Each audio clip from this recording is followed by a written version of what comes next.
Hallelujah, सभी को जय मसीह की। मैं अमरीक जॉय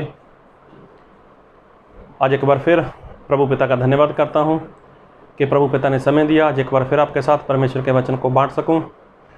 आप मेरे चैनल को सब्सक्राइब कर लो, साथ में जो बेल आइकॉन है उसको टच कर लेना ताकि आने वाले वीडियो का नोटिफिकेशन, उसकी जानकारी आपको तुरंत मिलने पाए। तो आप मेरे साथ इस वीडियो के अंत तक बने रहें, क्योंकि आज इस वीडियो से हम सभी को परमेश्वर बहुत कुछ सिखाना चाहते हैं। जी हाँ, आप चाहे एक विश्वासी हो, चाहे आप चर्च में एक बहुत बड़े एल्डर हो, चाहे आप एक प्रभु के दास हो, सेवक हो, सेवक मतलब पास्टर, या आप परमेश्वर की कोई सेवा करते हो, तो आज इस वीडियो को बहुत ध्यान से सुनना है, देखना है, समझना है और वीडियो को स्किप मत करना, फॉरवर्ड मत करना, लेकिन वीडियो को पूरा सुनना, क्योंकि आज की जो बात है वो आज के विश्वासियों के लिए, चर्च में जो एल्डर हैं, जो परमेश्वर के दास के नीचे हाथ के नीचे रहकर काम करते हैं, उनके लिए और ख़ुद सेवक लोगों के लिए। तो एक बार ऐसा हुआ, एक कोई इंसान था, इंसान भी काफ़ी आयु थी उसकी, लेकिन वो ऐसा था कि वो तलवार चलाने में बहुत माहिर था। मानो उसने जब जवानी में पैर रखा था तब से लेकर अपने बुढ़ापेपन तक उसने तलवारबाजी को बहुत चलाया था। उसका तलवार चलाने का अंदाज सबसे अलग था और उसकी जो चर्चा थी वो चारों ओर काफ़ी थी। सभी लोग उसको अपना गुरु मानना चाहते थे, उसको उस्ताद मानना चाहते थे और बहुत से लोग उसके पास आते भी थे और बहुत से लोग उसके शागिर्द बन गए, उसके चेले बन गए। एक बार ऐसा हुआ, कोई इंसान था, वो भी अपने उस्ताद के पास गया और उसने बोला कि मैं आपको अपना उस्ताद बनाना चाहता हूँ, आपको अपना गुरु बनाना चाहता हूँ और मैं आपका चेला बनकर आपसे ये सीखना चाहता हूँ। तो चलो, वो जो तलवारबाज था उसने बोला ठीक है, मेरे पास कल से आ जाना। अभी क्या हुआ, उसने उसको अच्छे से तलवार चलाना सिखा दिया। चलो, काफ़ी समय निकल गया, अभी वो भी बहुत बढ़िया तलवारबाज हो चुका था। उसकी भी जो चर्चा थी वो भी चारों ओर होने लगी, उसका भी नाम काफ़ी फैलने लगा। अभी जब उसका नाम फैलने लगा तो उसके अंदर कुछ हुआ मतलब कि अभी तो मेरा नाम फैल गया, मैं तो काफ़ी फेमस हो चुका हूँ, मैं तो कुछ भी कर सकता हूँ, मतलब मेरे मुकाबले में तो कोई है ही नहीं। तो उसने एक बार ऐलान कर दिया कि कोई भी अगर मेरे से तलवार चलाने का मुकाबला करता है तो वो मेरे सामने आ जाए। वो कोई भी हो सकता है, कैसा भी हो सकता है, चाहे वो जवान हो, बूढ़ा हो, कोई भी। मतलब उसके अंदर एक घमंड वाली बात थी। अभी जब ये बात फैली तो लोगों को पता चला कि इसके पीछे तो घमंड है, घमंड वाली बात है। तो इस बात का पता जब उसके उस्ताद को पता चला, उसके गुरु को पता चला, तो उसका मन बहुत दुखी हुआ। बोला यार, इसको मैंने क्या समझाया था, मैंने इसको क्या बताया था, आज इसके अंदर ये बात। तो वो उसका मन काफ़ी दुखी हुआ।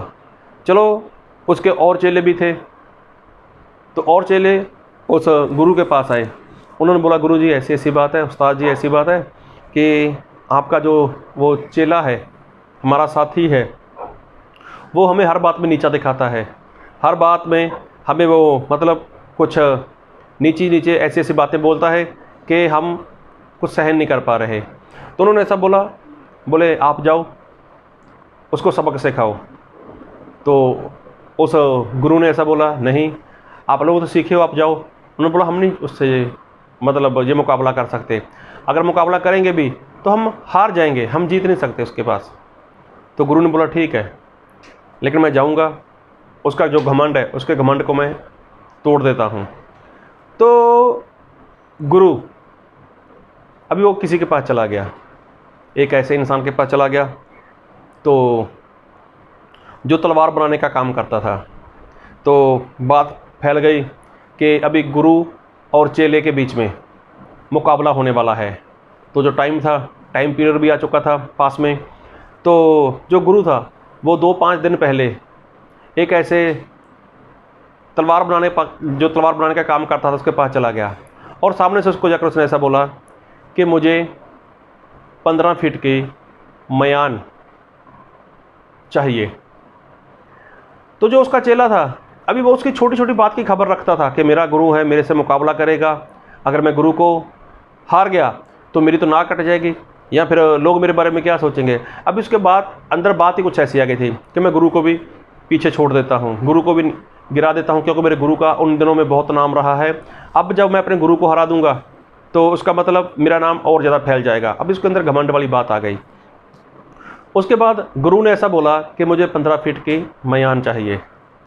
तो ये बात उसको पता चल गई। तो वो कुछ ही घंटों के बाद उसी के पास चला गया जिसके पास गुरु ने मयान बनाने को बोला था। अभी ये चला गया और उसने बोला उसको, तलवार बनाने वाले को बोला, भाई मुझे 16 फीट की तलवार चाहिए और जल्दी चाहिए, क्योंकि मेरा मुकाबला है। तो अभी जो तलवार बनाता था उसको उससे क्या है, कोई 2 फुट बनाए, 2.5 फुट, 3-5 जो भी। तो उसने बोला कोई बात नहीं, आप मेरे पास कल आना, ले जाना। तो उसने उसको मना कर दे दी। अभी जब वो समय आ गया मुकाबले का, तो उधर से गुरु जा रहा है, उधर से चेला जा रहा है, और आगे पीछे एक बहुत बड़ी भीड़, बहुत बड़ी भीड़। सभी लोग देख रहे हैं अभी इस मुकाबले में होगा क्या, क्या गुरु जीत पाएगा या चेला जीतेगा। तो कोई बोलता है गुरु जीत जाएगा, कोई बोलता है चेला जीत जाएगा, बोलते हैं गुरु तो बूढ़ा हो चुका है, अभी बूढ़ा इंसान कैसे इसके साथ मुकाबला कर सकता है, ये तो जवान है, ये तो कुछ भी करेगा, वगैरह वगैरह वगैरह, जैसे जैसे जैसे लगा जिसको। लेकिन हुआ क्या, जब गुरु और वो उसका चेला दोनों पास में पहुँचे तो गुरु के पास तो 15 फीट की मयान थी, और जो चेला था उसके पास 16 फीट की तलवार थी। अब गुरु ने क्या किया, अपने चेले के पास खड़ा हो गया, थोड़ा बीच में फासला था दोनों के, मुकाबला बोला गया शुरू करो। तो गुरु ने ऐसे किया, तलवार को पकड़ा, म्यान को पकड़ा और उसमें से ऐसे तलवार निकाल दी, और तलवार वही 2.5-3 फीट के आसपास होगी, और उसने अपने चेले के इस गले के ऊपर रख दी। अभी चेला वो ऐसे करता रह गया। अभी 16 फीट की म्यान, 16 फीट की तलवार, तो निकाले कैसे। मतलब उसने अपने उस्ताद के साथ उस्तादी करनी चाहिए, और उस्तादी करनी चाहिए। अभी वो इतना शर्मिंदा हुआ, इतना शर्मिंदा हुआ, गुरु ने बोला अगर चाहूँ तो मैं तेरी गर्दन, तेरी मुंडी काट सकता हूँ, लेकिन मैं ऐसा करूँगा नहीं। लेकिन मैं तेरा घमंड, जो तुझे चर्बी चढ़ गई थी ना, जो घमंड आ गया तेरे अंदर, वो निकालना चाहता हूँ मैं। तो कहने का मतलब गुरु गुरु होता है, चेला चेला होता है। जैसे घर घर है, तबेला तबेला है, आम आम है, केला केला है, गुरु गुरु है, चेला चेला है। तो खाली गुरु ने 15 फीट की म्यान बनवाई थी, तो चेले ने 16 फुट की तलवार बना दी। अभी 16 फुट वो निकाले कैसे, यहाँ तक बाजू जा सकते हैं। तो गुरु ने तो म्यान बनाई थी ना 15 फीट की, उसमें से 2.5-3 फीट की या 4 फीट की तलवार होगी, उसने निकाल दी ऐसे और उसके गर्दन के ऊपर रख दी। तो मतलब जो गुरु है, तो कभी भी कोई भी इंसान अपने गुरु को वो धोखा नहीं दे सकता। कोई भी इंसान अपने उस्ताद के साथ वो होशियारी नहीं कर सकता। अगर वो होशियारी करेगा, चालाकी करेगा, तो वो बुरा फंस सकता है। कैसे, एक बार ऐसा हुआ कि आराम की सेनापति का, आराम की सेना का एक सेनापति था जिसका नाम था नमान। और नमान कोई आम खास नहीं था, वो तो बहुत बड़ा योद्धा था, सूरमा था। अभी ऐसा हुआ कि जो नमान था उसको कोढ़ लगा हुआ था। तो आप लोगों ने वचन सुना होगा, दूसरा राज्य उसका 5 अध्याय, तो पढ़ लेना। तो वहाँ पर वो परमेश्वर के दास अलीशा के पास पहुँच गया। तो जब वो अलीशा के पास पहुँचा तो उसके पास ढेर सारा रुपया था, ढेर सारा सोना चांदी सब कुछ था उसके पास। और वो चाहता था कि अलीशा उसको चंगा कर दे और वो उसको पैसा दे देगा, बदले में कपड़े दे देगा, बदले में उसको सोना चांदी दे देगा। लेकिन अलीशा ने उसको ऐसा बोला कि जा जर्दन नदी में जाकर 7 डुबकी लगा और तू चंगा हो जाएगा। और वो चंगा भी हो गया। उसके बाद जो नमान कोढ़ी था, जब वो चंगा हो गया तो वो सोना चांदी कपड़े लेकर परमेश्वर के दास अलीशा के पास पहुंचा।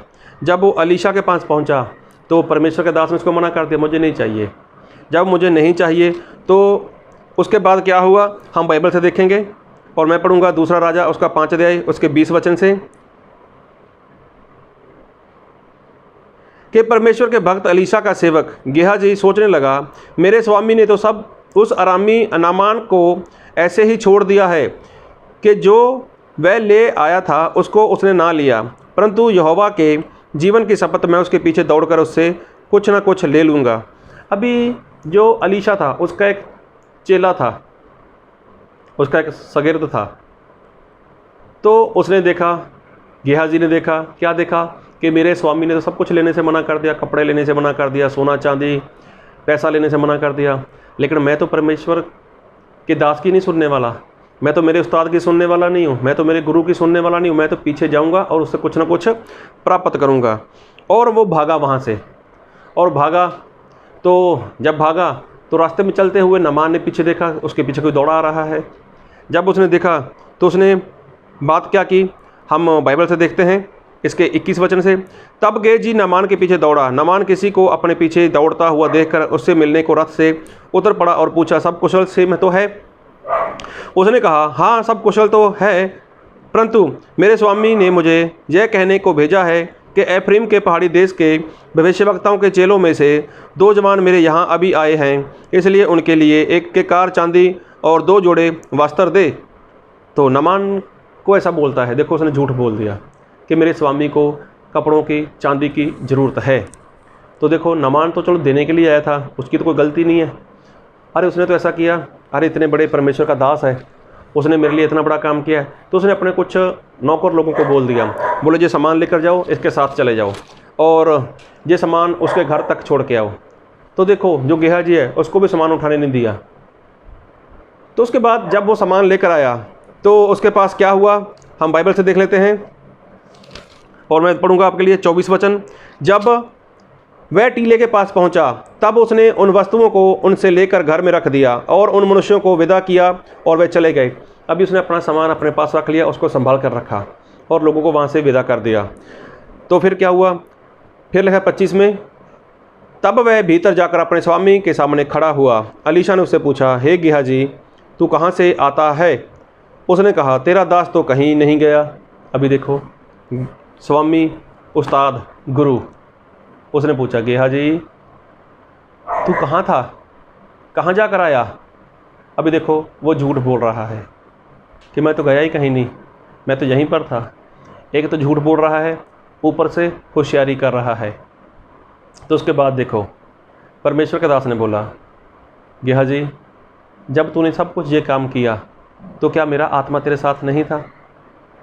जो कुछ तूने लिया क्या मैं तुझे देखता नहीं था? तो अलीशा परमेश्वर के आत्मा के द्वारा सब कुछ देख रहा था। तब देखो परमेश्वर के दास अलीशा ने गेहाजी को बोला कि जो कोढ़ नमान कोढ़ी को था वही कोढ़ तुझे और तेरे वंश को लग जाए। तो उसी समय ये जो गेहाजी था ये कोढ़ी हो गया। क्यों? क्योंकि उस्ताद से उस्तादी कर रहा है, अपने गुरु से होशियारी कर रहा है। उसको ऐसा लगा कि मेरे गुरु को कौन सा पता चलने वाला है, मैं कुछ भी करूं, कैसे भी करूं, मेरा गुरु तो अपने कमरे में बैठा है। उसको क्या पता चलने वाला है कि मेरे पास सोना है, मेरे पास कपड़े हैं, मेरे पास चांदियाँ वगैरह जो भी। तो देखो उस्ताद को उसने धोखा देने की कोशिश की, उस्ताद के साथ उसने उस्तादी करने की कोशिश की। फिर प्रेरितों का काम, रसूलों के करतब 5 अध्याय, वहाँ पर देखना जो पहली शताब्दी की कलीसिया थी, तब लोगों के लिए कोई आज्ञा तो नहीं थी, लेकिन सभी लोग इकट्ठा रहना चाहते थे। इसलिए सभी लोग अपनी ज़मीन जायदाद सब कुछ बेच बाँच कर जितना पैसा होता था सभी प्रेरितों के चरणों में रख देते थे और सभी लोग एक ही जगह पर इकट्ठा थे। तो जिसको जैसी ज़रूरत वैसी ज़रूरत पूरी हो रही थी। तब क्या हुआ, हनन्याह और सफीरा ने भी ऐसा सोच लिया कि हम भी तो इसी मंडली में रहते हैं, हम भी इतने लोगों के साथ रहेंगे। तो उन्होंने भी प्रार्थना की परमेश्वर के आगे, जब प्रार्थना करवाई होगी कि परमेश्वर हम भी अपना ज़मीन बेचना चाहते हैं, तो जो भी पैसा आएगा तो हम सारा पैसा यहीं पर लाएंगे। उसके बाद क्या हुआ, ज़मीन बिक गई और ज़मीन भी कुछ ज़्यादा दाम में बिक गई। मान लो उनकी ज़मीन 1 लाख रुपए की थी उनके हिसाब से, तो हो सकता है वो 1.5 लाख की बिक गई या 2 लाख की बिक गई। अभी हुआ इनके मन में ऐसा कि इतना पैसा दे देंगे तो फ़ायदा क्या है।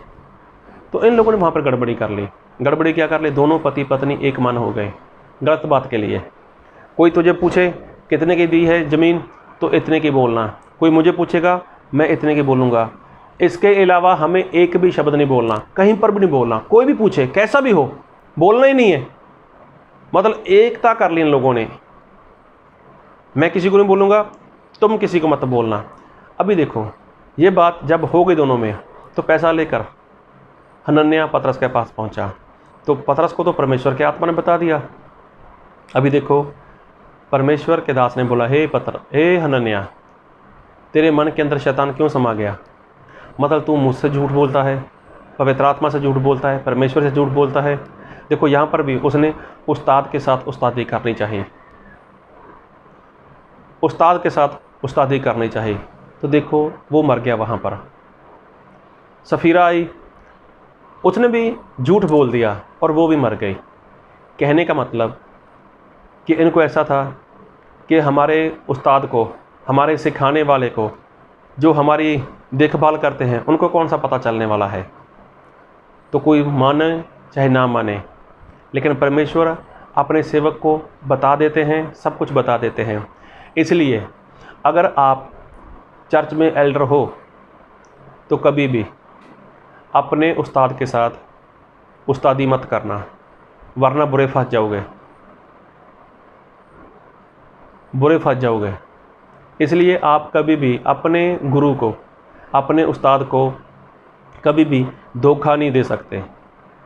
अगर वो दास, वो उस्ताद परमेश्वर की आत्मा की अगुवाई में चलता है। पतरस परमेश्वर का बहुत बढ़िया दास था, तो देखो परमेश्वर ने बता दिया। एलीशा परमेश्वर का बहुत बढ़िया दास था, तो परमेश्वर ने एलीशा को बता दिया। कुछ बातें ऐसी हैं कि जो बातें परमेश्वर नहीं भी बताते, कुछ बातें ऐसी हैं जो परमेश्वर बता देते हैं, लेकिन ये परमेश्वर के ऊपर निर्भर करता है कि कौन सी बात को बताना है, कौन सी बात को नहीं बताना। लेकिन मैं ये कहना चाहता हूँ कि अगर आप किसी के आप अपने सेवक के हाथ के नीचे हो, आप पास्टर के हाथ के नीचे रहकर काम करते हो, तो कभी भी उसके साथ होशियारी मत करना, उसके साथ उस्तादी मत करना, वरना वही काम हो जाएगा जो तलवारबाज का हुआ था, जिसने अपने गुरु को हराने के लिए, तो चेले ने अपने गुरु को हराने के लिए 16 फीट की तलवार बना ली, तो गुरु ने अपने चेले का घमंड तोड़ने के लिए सिर्फ और सिर्फ 15 फीट की मयान बनाई थी। तो देखो उसका घमंड टूट गया और वो शर्मिंदा हुआ। तो कहीं पर ऐसा ना हो कि आप अपने सिखाने वाले के साथ, आप अपने उस्ताद के साथ, आप अपने गुरु के साथ होशियारी करो, चालाकी करो, उसके साथ उस्तादी करो, तो आप बुरे फंस जाओगे। इसलिए कभी भी ऐसा मत होने देना, कभी ऐसा मत करना, और कभी ऐसा करने के लिए सोचना भी मत। तो प्रभु आप सभी को अपने सेवक की अधीनता में रहने के लिए, जो आत्मा और सच्चाई के साथ सिखाते हैं, उनकी अधीनता में रहने के लिए अपना बल दें, अपने पवित्र आत्मा का सामर्थ्य। आमीन।